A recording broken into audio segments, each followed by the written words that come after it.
Hello students, ब्रह्मास्त्र academy की इस YouTube classes पर आप सबका स्वागत है। मैं अक्षत भुसौलिया।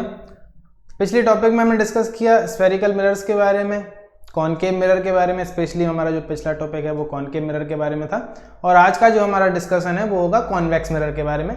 आप पीछे टॉपिक भी देख रहे होंगे कॉन्वेक्स मिरर। कॉन्वेक्स मिरर क्या होता है? कॉनकेव मिरर आप सब अच्छे से जान चुके हैं, आशा करता हूँ आप सभी ने वो लेक्चर देखा होगा। अगर नहीं देखा है तो उसका लिंक मैं आपको डिस्क्रिप्शन में डाल दूंगा, पहले आप उसको देख लीजिए। इससे आपका स्फेरिकल मिरर का जो कॉन्सेप्ट है वो क्लियर हो जाएगा। अभी हम देखते हैं कि कॉन्वेक्स मिरर जो है वो क्या होता है। कॉन्वेक्स मिरर क्या करता है? ये एक डाइवर्जिंग मिरर है। इसको क्या कहते हैं? ये एक डाइवर्जिंग मिरर है। डाइवर्जिंग मतलब ये चीजों को फैलाता है। कॉनकेव मिरर कन्वर्जिंग मिरर था, वो चीज़ों को सिकोड़ रहा था, मतलब किसी पॉइंट पर फोकस कर रहा था। और हमारा जो कॉन्वेक्स मिरर है वो एक डाइवर्जिंग मिरर है, ये चीज़ों को फैलाता है। ये हमें दूर की चीज़ें देखने में मदद करता है। जब कोई चीज़ दूर रखी हुई है उसको अगर हमें पास में देखना है तो हम उसको कॉन्वेक्स मिरर की यूज से देख सकते हैं। ये कॉन्वेक्स मिरर हमको आपने रोज़ देखा होगा, आपकी गाड़ी में जो साइड मिरर होते हैं वो कॉन्वेक्स मिरर लगे हुए होते हैं। रोड के साइड में कभी कभी हिली एरियाज में लगाए जाते हैं कॉन्वेक्स मिरर, जो कि दूर की चीजें हमको दिखा सकें। आगे चल के हम उस पर डिस्कस करेंगे कि वो कैसे काम करता है। कॉन्वेक्स मिरर के बारे में बात कर लेते हैं। एक डाइवर्जिंग मिरर है, ये बाहर की तरफ को उभरा हुआ होता है, मतलब बाहर की तरफ थोड़ा सा ये कर्व्ड होता है। अगर आप उसको अच्छे से छू के देखें, आपको देखने में तो सीधा दिखेगा, लेकिन अगर आप उसको छुएंगे तो आपको बाहर की तरफ, आपकी तरफ का ऐसा कर्व दिखेगा। आपकी गाड़ी का जो साइड मिरर है उसको अगर आप छू के देखें तो वो कर्व्ड होता है बाहर की तरफ। कैसे बनता है ये?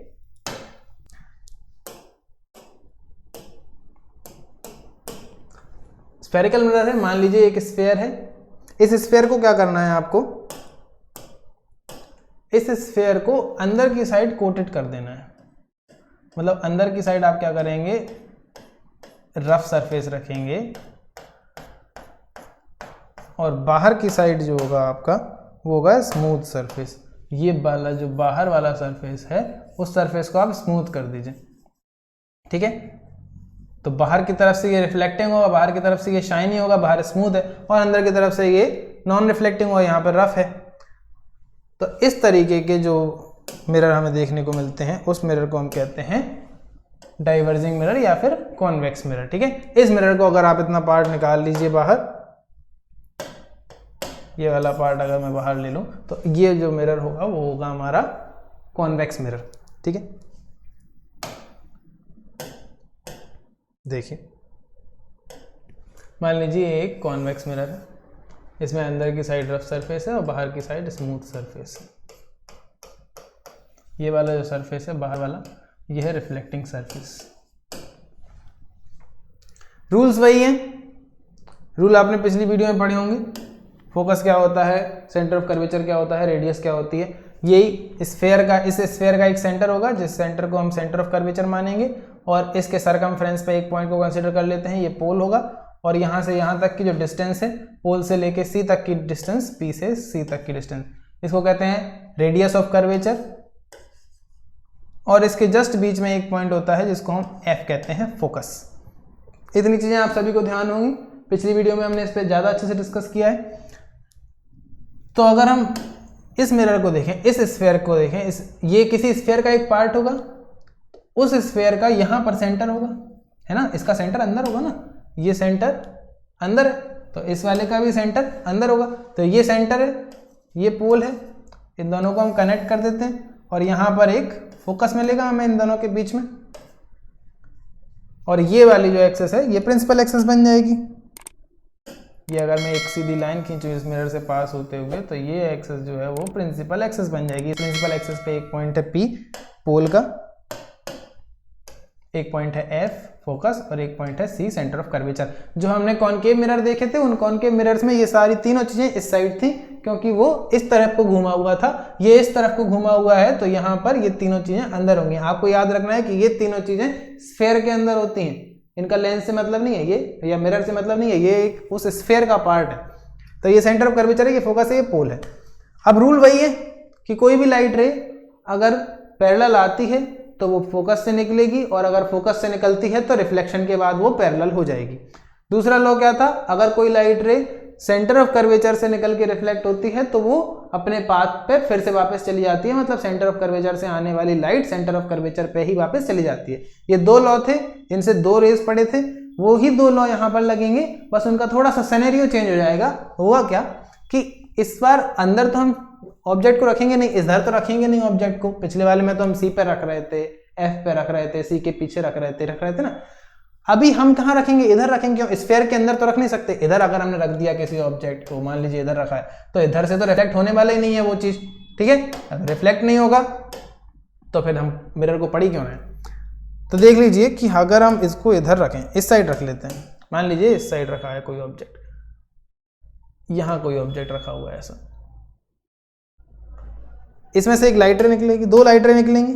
एक लाइट रे हम फोकस से निकालेंगे, एक सेंटर ऑफ कर्वेचर से। तो कैसे निकलेगी, ये देखिए, अगर यहां से कोई लाइट रे आई, ये लाइट रे आई, तो ये रिफ्लेक्टिंग सरफेस है, यहां से तो रिफ्लेक्ट हो जाएगी, तो वो रिफ्लेक्ट हो जाएगी और वो इस डायरेक्शन में रिफ्लेक्ट होगी, ठीक है। और अगर हम इसको फिर से प्रोड्यूस बैक करें, ये लाइट रे, क्योंकि हमें फोकस पे मिलानी है, हमें पता है कि अगर कोई लाइट रे पैरेलल आती है, कोई लाइट रे अगर पैरेलल आती है तो वो फोकस पे मिलती है, और फोकस पे तो नहीं मिल रही है, ये तो कहीं और ही जा रही है, तो आसमान की तरफ जा रही है। अगर नीचे से भी आती कोई पैरेलल रे, मान लीजिए कोई नीचे से पैरेलल रे आ जाए, यहाँ से आ जाए, तो वो भी ऐसी ही रिफ्लेक्ट होगी, ठीक है, इस डायरेक्शन में रिफ्लेक्ट हो जाएगी। तो ये तो फोकस पे नहीं मिल रही है। लेकिन अगर हम इन दोनों को प्रोड्यूस बैक करते हैं, देखिए अगर मैं इन दोनों को प्रोड्यूस बैक करूं, ये लाइट रे यहाँ मिलेगी और ये लाइट रे यहाँ मिलेगी। दोनों लाइट रेज हम देख सकते हैं कि फोकस पर मिलेंगी, ठीक है। तो ये दोनों लाइट रे कहाँ मिल रही हैं, फोकस पर, आफ्टर प्रोड्यूसिंग बैक। वैसे नहीं मिलेंगी, हमें दिखेगी कि ये कहीं और जा रही है, मतलब ये डाइवर्ज हो रही है। डाइवर्जिंग लेंस है ना, तो ये डाइवर्ज कर देगा रेस को, लाइट जो भी आएगी इसके पास उसको वो डाइवर्ज कर देगा, दूर को फैलाएगा। जैसे हमारी टॉर्च होती है ना, टॉर्च का क्या करता है, टॉर्च का जो लेंस होता है, टॉर्च के पीछे जो मिरर लगा हुआ था वो टॉर्च की लाइट को फैलाता है, फैलाने में मदद करता है। तो वो यही तरीका का मिरर लगा हुआ होता है। ये फोकस पर मिलती नहीं है, but they appears to be coming from focus. ये ऐसा लगता है कि फोकस से आ रही हैं, ठीक है। तो ये पहला लॉ हमने जो पढ़ा था वो क्या था, पैरेलल आएगी तो फोकस से निकलेगी, फोकस से निकलेगी तो पैरेलल आएगी। तो ये पैरेलल आ रही है तो फोकस से निकल जाएगी, ऐसी निकलेगी ऐसी, और हम अगर इसको प्रोड्यूस बैक करें तो फोकस में मिलेगी। ये भी पैरेलल आई है, निकलेगी ऐसी, और प्रोड्यूस बैक करें तो फोकस में मिल जाएगी। और हम पढ़े हैं principle of reversibility,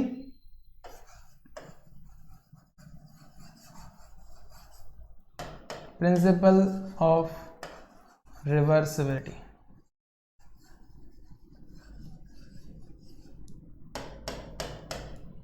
of light.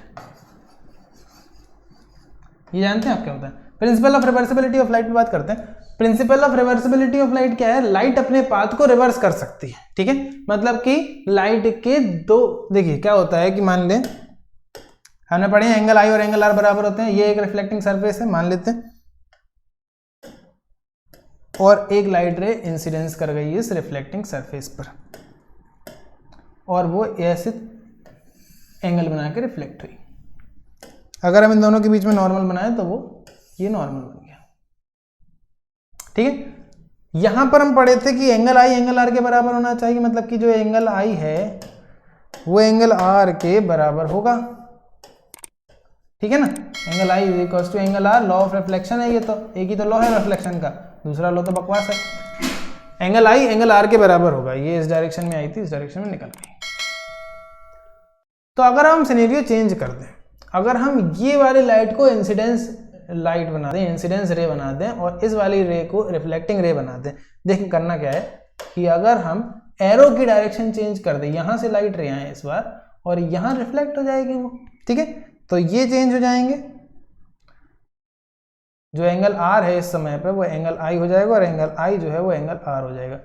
ये इंसिडेंस कर रही, अब पहला केस आपने देखा था जब ये इंसिडेंस कर रही थी, अब मैंने ये इंसिडेंस करवा दी। अगर ये इंसिडेंस कराई जाए तो ये एंगल आई हो जाएगा और ये एंगल आर हो जाएगा, ठीक है। तब भी इन दोनों की वैल्यू सेम रहेंगी, इन दोनों की वैल्यू में कोई अंतर नहीं आएगा। अगर उस समय पे एंगल आई की वैल्यू 30 थी और एंगल आर की भी 30 थी, तो अब सिनेरियो चेंज होके ये वाला एंगल आई हो गया और ये एंगल R हो गया, वैल्यूज में कोई अंतर नहीं आया। इसका मतलब कि लाइट अपने पाथ को रिवर्स कर सकती है, जिस डायरेक्शन से आई थी उसी डायरेक्शन में वापस भी जाएगी। ठीक है, अगर इस एंगल पे इंसिडेंस हुआ और यहाँ पर रिफ्लेक्शन हुआ, तो अगर आप इस डायरेक्शन से लाइट को लेके आ गए वापस कैसे भी करके, तो वो वहीं जाएगी जहां से आई थी। ठीक है, समझ गए आप। अगर यहाँ पर एक ऐसा मिरर लगा दें, देखिए यहाँ पे अगर आप एक ऐसा मिरर लगा दें तो लाइट जो है वो रिफ्लेक्ट हो जाएगी वापस यहाँ पर।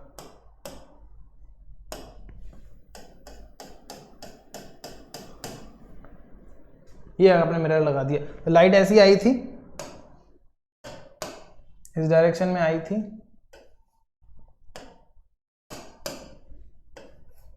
और ऐसी चली जाएगी, फिर यहाँ पर टकराएगी, यहाँ वापस आएगी और फिर ऐसे चली जाएगी। ठीक है, और अगर आप यहाँ पर भी एक मिरर लगा दें तो ये ऐसी ऐसी ऐसी ऐसी टकराती रहेगी, ये इसकी इंटेंसिटी कम हो जाएगी, फिर ये खत्म हो जाएगी लाइट। तो ये प्रिंसिपल ऑफ रिवर्सिबिलिटी समझ में आया। प्रिंसिपल ऑफ रिवर्सिबिलिटी क्या है कि लाइट अपने पाथ को फिर से रिवर्स कर सकती है अगर हमने रिफ्लेक्टेड रे पे एक मिरर लगा दिया। नॉर्मल लगा दें हम एक मिरर, तो ये यहाँ से रिफ्लेक्ट हो जाएगी, फिर यहाँ पे चली जाएगी। है प्रिंसिपल ऑफ रिवर्सिबिलिटी। तो प्रिंसिपल ऑफ रिवर्सिबिलिटी पे हम देखते हैं कि जो लाइट रे पैरेलल आती है वो फोकस पे निकल जाती है, और अगर इसी को रिवर्स कर दें, यहाँ पर एक मिरर लगा दें, समझ सकते हैं आप, तो यहां से ये लाइट रे आएगी इस डायरेक्शन में और यहां निकल जाएगी, फिर ये ऐसी आएगी और ऐसे मुड़ जाएगी। समझ रहे हैं ना, ऐसी आई ऐसी मुड़ गई। ये प्रिंसिपल ऑफ रिवर्सिबिलिटी से प्रूव कर सकते हैं। तो जो लाइट रे पैरेलल आती है वो फोकस से निकलती है, और जो फोकस से निकलती है वो पैरेलल हो जाती है। फोकस से कैसे निकल रही है देख सकते हैं आप। फिर दूसरा लॉ क्या था, जो लाइट रे सेंटर ऑफ कर्वेचर वाली है उसको देख लेते हैं। मान लीजिए ये आपके पास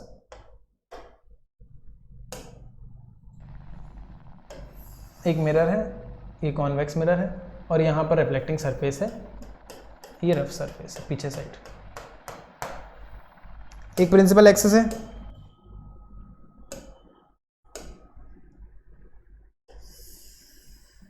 ये प्रिंसिपल एक्सिस है।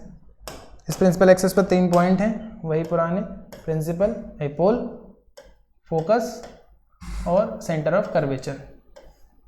ठीक है, और ऑब्जेक्ट आपने इस साइड रखा हुआ है। आपका जो ऑब्जेक्ट है वो यहाँ पर रखा हुआ है, कहीं भी हो सकता है, मैंने यहाँ पर मान लिया है। आप इसको इन्फिनिटी पे भी रख सकते हैं, कहीं भी रख सकते हैं। इसमें से 2 लाइट रे निकली।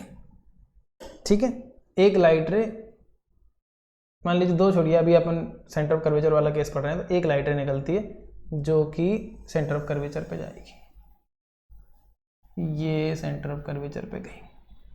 ठीक है, तो ये लाइट रे सेंटर ऑफ कर्वेचर पे जाएगी, तो सेंटर ऑफ कर्वेचर पे ही वापस आ जाएगी। कैसे? यहां पर रिफ्लेक्शन हो जाएगा, इस जगह पर ही रिफ्लेक्शन हो जाएगा। ये जो जगह देख रहे हैं आप, ये लाइट रे, इतनी लाइट रे आपको मिलेगी नहीं। ये एज्यूम करेंगे आप, देखिए मैं इसको अच्छे से बना देता हूं। ये वाली लाइट रे जो है, ये लाइट रे आपको एज्यूम करनी पड़ेगी। ये लाइट यहां तक आएगी, यहां से टकरा के फिर वापस चली जाएगी। ये लाइट यहां आई, इधर टकराई, हमें क्या लगा कि ये सी पर गई थी, और सी पर जाने वाली लाइट टकरा के फिर से वापस आ जाती है। तो ये लाइट रे यहाँ से आएगी, यहाँ पर टकरा के वापस चली जाएगी। ये 2 लॉ आपने देखे। पहला लॉ क्या था, जो फोकस पे आएगी वो फोकस से निकलेगी। फोकस पे आई तो फोकस से निकली नहीं थी, हमने माना था, ऐसा लग रहा था कि ये फोकस से आ रही है। और दूसरा सेंटर ऑफ कर्वेचर वाला था, तो ये सेंटर ऑफ कर्वेचर तक जा नहीं पाएगी, क्योंकि यहाँ पर हमारा मिरर है। यहाँ पर हम एज्यूम कर लेंगे, इस एरिया को हम एज्यूम कर लेंगे कि यहाँ पर लाइट गई थी, तो ये सी पर जाके सी पर ही वापस लौट आती है। ऐसे ही लौट आएगी, यहाँ पर टकराएगी, ये पॉइंट पर इंसिडेंस करेगी और इसी डायरेक्शन में रिफ्लेक्ट हो जाएगी। क्यों होगी? वही पुराना मैंने आपको बताया था कि लाइट, जो कोई भी सर्कल है वो बहुत सारी छोटी छोटी लाइनों से मिलकर बना हुआ होता है, और एक लाइन पे अगर हम नॉर्मल डालें तो वो सेंटर ऑफ कर्वेचर से पास होता है। टेंजेंट से अगर हम नॉर्मल डालें तो वो रेडियस होता है, और रेडियस कहाँ से पास होता है? सेंटर ऑफ द सर्कल से, और सेंटर ऑफ द सर्कल हमारे केस में सेंटर ऑफ कर्वेचर है। तो ये आपको समझ में आ गया होगा। पिछली वीडियो में भी मैंने आपको बहुत अच्छे से समझाया था। अब देख लेते हैं हम इसके केसेस कि केसेस कैसे बनते हैं। पहला केस, जब ऑब्जेक्ट हमारा इन्फिनिटी पर है। इन्फिनिटी पर जब ऑब्जेक्ट होता है तो वहां से कैसी लाइट रेज आती हैं? पैरेलल लाइट रेज आती हैं। पैरेलल लाइट रे किसके पैरेलल? प्रिंसिपल एक्सिस के। ये प्रिंसिपल एक्सिस है, आपको दिख रही है, ये जिस पॉइंट पर सेंटर ऑफ कर्वेचर है और फोकस है और पोल है, ये प्रिंसिपल एक्सिस है। प्रिंसिपल एक्सिस के पैरेलल हमारी लाइट रेज आई। प्रिंसिपल एक्सिस के पैरेलल लाइट रे आएंगी तो वो कहां से निकलेंगी? फोकस से निकलेंगी। लेकिन ये डाइवर्जिंग मिरर है तो ये लाइट को डाइवर्ज भी करेगा साथ साथ। ये लाइट रे आई, इसने इसको डाइवर्ज कर दिया, ऐसा फैला दिया। लेकिन अगर हम इसको सबको प्रोड्यूस बैक करें तो वो कहां पर मिलेंगी? फोकस पर। तो जब भी कोई ऑब्जेक्ट इन्फिनिटी पर रखा है तो इमेज कहां बनेगी? फोकस पर। ऑब्जेक्ट तो बहुत बड़ा था, इतना बड़ा ऑब्जेक्ट था आपका, ठीक है, यहां से लाइट आ रही थी, यहां से आ रही थी, यहां से आ रही थी, बहुत बड़ा ऑब्जेक्ट था। इमेज कहां बनी? ये बनी, कितनी छोटी, इतनी सी बनी। तो इमेज कैसी बनेगी? डिमिनिश्ड। किधर बनी? मिरर के अंदर या बाहर? मिरर के अंदर बनी। तो कैसी बनेगी? वर्चुअल।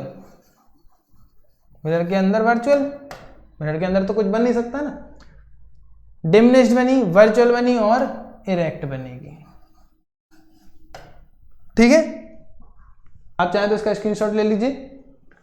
ये लाइट रे है, लाइट रे यहां से आई, फोकस पे कन्वर्ट हुई, फोकस पे कन्वर्ज हुई, लेकिन ये डाइवर्जिंग मिरर है तो ये डाइवर्ज हो जाएगी। ऑब्जेक्ट इन्फिनिटी पर है, इमेज एफ पर बनेगी, डिमिनिश्ड, वर्चुअल और इरेक्ट बनेगी।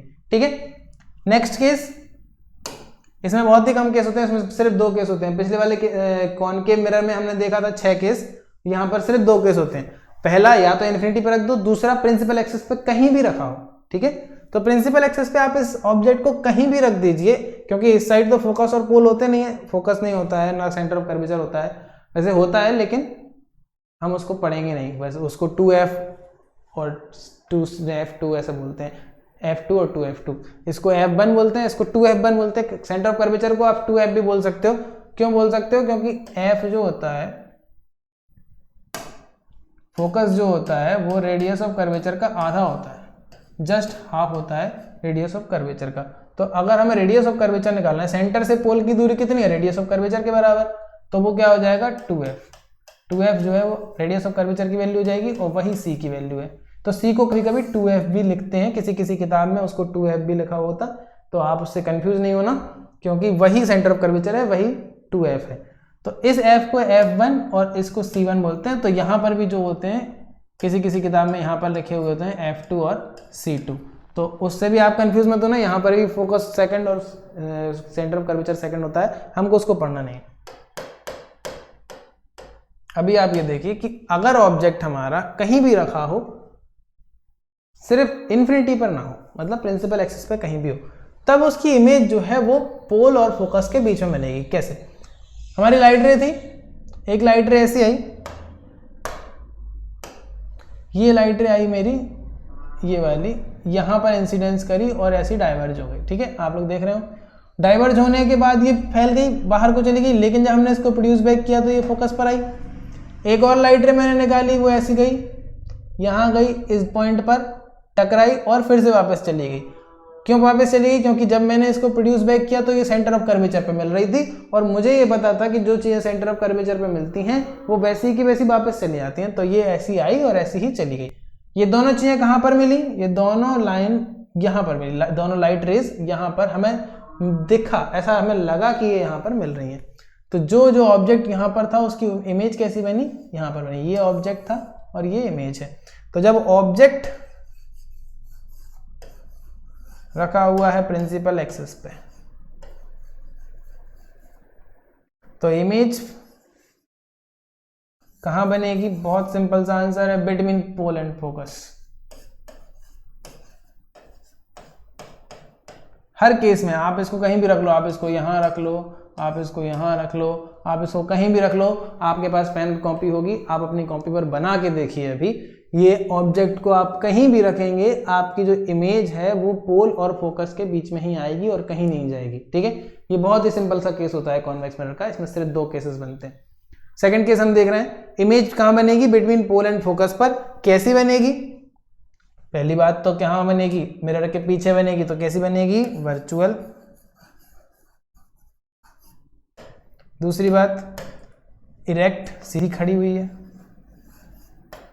और तीसरी बात डिमिनिश्ड।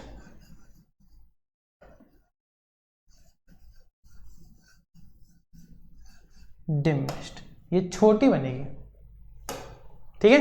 दिख रहा होगा आपको, ये ऑब्जेक्ट की साइज है, ये इमेज की साइज है, यहाँ पर मैग्निफिकेशन कम होता है, कॉनकेव मिरर में मैग्निफिकेशन ज़्यादा होता है। आगे चल के हम मिरर फॉर्मूले में देखेंगे, और साइन कन्वेंशन पर भी मैं अगली वीडियो बनाऊंगा, तब आपको पता चलेगा कि यहाँ पर मैग्निफिकेशन कम होता है और वहाँ पर मैग्निफिकेशन ज़्यादा होता है। तो इसके बारे में बात कर लेते हैं। आप चाहें तो इसका स्क्रीनशॉट ले लीजिए। जब भी ऑब्जेक्ट हमारा प्रिंसिपल एक्सिस पर रखा हुआ होता है तो हमारी जो इमेज है वो पोल और फोकस के बीच में बनती है, वर्चुअल बनती है, इरेक्ट बनती है और डिमिनिश्ड बनती है, ठीक है। कॉनकेव मिरर के दो केसेस देख लिए हमने, कॉनकेव मिरर को अच्छे से समझ लिया। और समझ लेते हैं कॉनकेव मिरर हम डेली लाइफ में कहाँ देखते हैं। कॉनकेव मिरर मोस्टली हमारा जो शेविंग मिरर होता है, जिसमें शेविंग की जाती है, वो कॉनकेव मिरर होता है। या जो हमारी गाड़ी के साइड में जो मिरर लगे हुए होते हैं मोटर बाइक्स में और किसी भी गाड़ी में, कार्स में, ट्रक्स में, वो सारे जो मिरर होते हैं वो कॉन्वेक्स मिरर होते हैं। और जो हमारी कभी कभी रोड सेफ्टी के लिए मिरर लगाए जाते हैं, जब दो रोडों पर अगर हमको दूसरी वाली रोड नहीं दिख रही होती है तो उसके लिए आगे एक मिरर लगा देते हैं, वो मिरर भी कॉन्वेक्स मिरर होता है। आपने देखा होगा, चलिए हम दिखा देते हैं आपको। ये ऐसा एक मिरर लगा हुआ होता है रोड पर। अगर यहाँ से कोई आ रहा है, मान लीजिए ये रोड है और यहाँ से कोई आ रहा है, तो यहाँ से अगर कोई आ रहा होता है तो उसको दिखेगा नहीं कि सामने से कौन आ रहा है, एकदम स्टीप मोड़ होते हैं। तो उसके लिए ये जो मिरर है यहाँ पर लगा देते हैं, तो इधर से आदमी देख के पहले ही पता कर सकता है कि इस साइड से कोई गाड़ी आ रही है, तो वो रुक जाता है या वो साइड हो जाता है, ठीक है। ये मोस्टली हिली एरियाज में आप देखें तो आपको मिलेगा, इंडिया में भी जो हिली रीजन है वहाँ पर ये मिरर मिल जाते हैं। कभी कभी कॉलोनीज के बाहर जो रोड एक जगह पर मिलती है तो वहाँ पर भी इन मिरर्स का यूज होता है। तो ऐसे मिरर आपको देखने के लिए मिल जाएंगे। ये मिरर होता है कॉन्वेक्स मिरर। कॉन्वेक्स मिरर करता क्या है? कॉन्वेक्स मिरर चीजों को हमें दिखाता है। कैसे दिखाता है? ये कैसे करता है? आपके दिमाग में क्वेश्चन आ रहा होगा कि आपने बता दिया कि ये यहाँ पर लगा हुआ होता है, ऐसा करता है, लेकिन ये करता कैसे? हम फिजिक्स इसीलिए तो पढ़ रहे हैं कि हम छोटी छोटी चीजों के बारे में जान सकें कि ये चीजें काम कैसे करती हैं। तो देखिए करता क्या है ये मिरर। मान लीजिए मिरर है, लाल कलर का हो गया, ये मिरर है, ठीक है। यहां पर एक मोड़ है और ये मिरर है, और यहां पर एक ऑब्जेक्ट है और यहां पर भी एक ऑब्जेक्ट है, ठीक है। मान लीजिए एक ऐसा मोड़ है, ये रोड है और यहां पर से रोड है ऐसे, और यहां पर से रोड है, ठीक है। तो यहां पर कोई आदमी अगर आ रहा होगा तो उसको ये चीज तो दिखेगी नहीं, ये गाड़ी आ रही है, ये दूसरी गाड़ी आ रही है, तो इसको ये दिखेगा नहीं। तो वो कैसे देखेगा इसको? यहां पर हम एक मिरर लगा देंगे। ये मिरर क्या करेगा, यहां से जो लाइट रे आएगी उसको ऐसे फैला देगा। यहां से भी, यहां पर भी अगर एक गाड़ी है मान लीजिए, तो यहां से जो लाइट रे आएगी उसको ऐसे फैला देगा। तो ये दो लाइट रे हमारी आंखों तक जाएंगी, हमारी वाली गाड़ी की आंखों तक जाएंगी। तो हमें क्या दिखेगा? हमें ये वाली गाड़ी भी दिख जाएगी और ये वाली गाड़ी भी दिख जाएगी। दोनों गाड़ी दिख गई ना हमें। अगर हम यहाँ पर प्लेन मिरर लगा देते तो हमें तो कुछ नहीं दिखता। मान लीजिए हम यहाँ पर प्लेन मिरर लगा दें, ये आपके पास रोड है,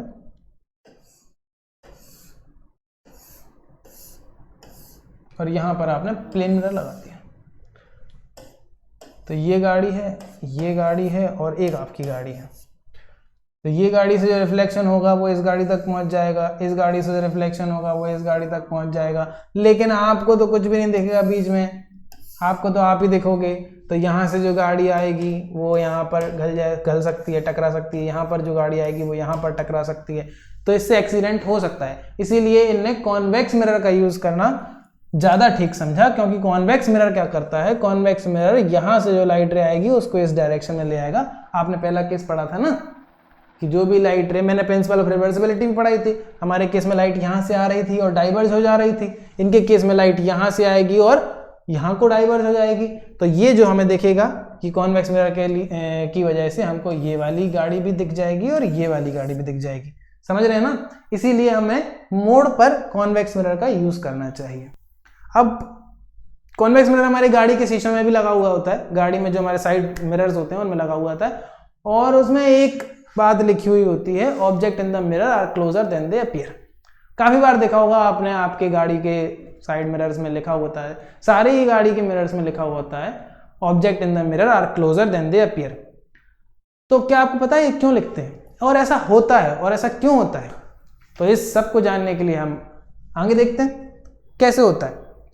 लिखा क्या होता है, object in the mirror are closer than they appear. Hindi में क्या मतलब हुआ इसका कि ऑब्जेक्ट जितने भी आपको इस शीशे में दिख रहे हैं वो इतनी दूर भी नहीं है, शीशे में दूर दूर दिखते हैं वो ऑब्जेक्ट, वो कहते हैं कि वो बहुत पास में है, आपको दूर दिख रहे हैं, इसीलिए लिख देते हैं ताकि हमको पता चल जाए कि वो ऑब्जेक्ट जो है वो पास में है, दूर तो दिख रहा है। अगर आपने उसमें देखा, आपने शीशे में देखा ये गाड़ी आ रही है और वो तो बहुत दूर दिख रही है और आपने टर्न ले लिया, तो क्या हो सकता है, इससे एक्सीडेंट भी हो सकता है। असल में वो गाड़ी उतनी दूर है नहीं, इसीलिए शीशे पर लिख के देते हैं कि वो गाड़ी उतनी दूर नहीं है जितनी तुम्हें दिख रही है, मत मुड़ो, ऐसा भी लिखना चाहिए उनको वहाँ पे, मत मुड़ो। तो देखते हैं क्या होता है कि ये शीशा है आपका गाड़ी का, इसमें लिखा हुआ है साफ साफ object in the mirror are closer than they appear. ठीक है, object in the mirror are closer than they appear, साफ साफ लिखा हुआ है, आपको दिख रहा होगा। क्या होता है ना कि कॉन्वेक्स मिरर है, ये कॉन्वेक्स मिरर है, गाड़ियां आ रही हैं, गाड़ियां आ रही हैं